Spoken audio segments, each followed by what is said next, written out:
Hey guys, I'm Chandni and you're watching The Art of Science. Today, we are going to learn an amazing trick that will make your drawings much better, more accurate, and will also help you with practice. You just need a few things and that's it. You're ready to trace out super complicated drawings in a super simple way. Do you know why this works?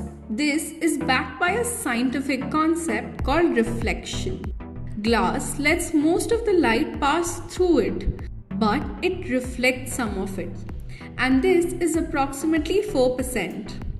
Now this faint reflection can be seen on the glass and it helps us see this drawing and trace it on the blank side of the paper. Did you know that your reflection in a mirror is actually the result of light bouncing off the mirror surface and reaching your eyes, creating the illusion of a virtual you behind the glass? If you like the video, then like the video, comment what you thought about it, share it with your friends, and make sure you've subscribed to The Art of Science.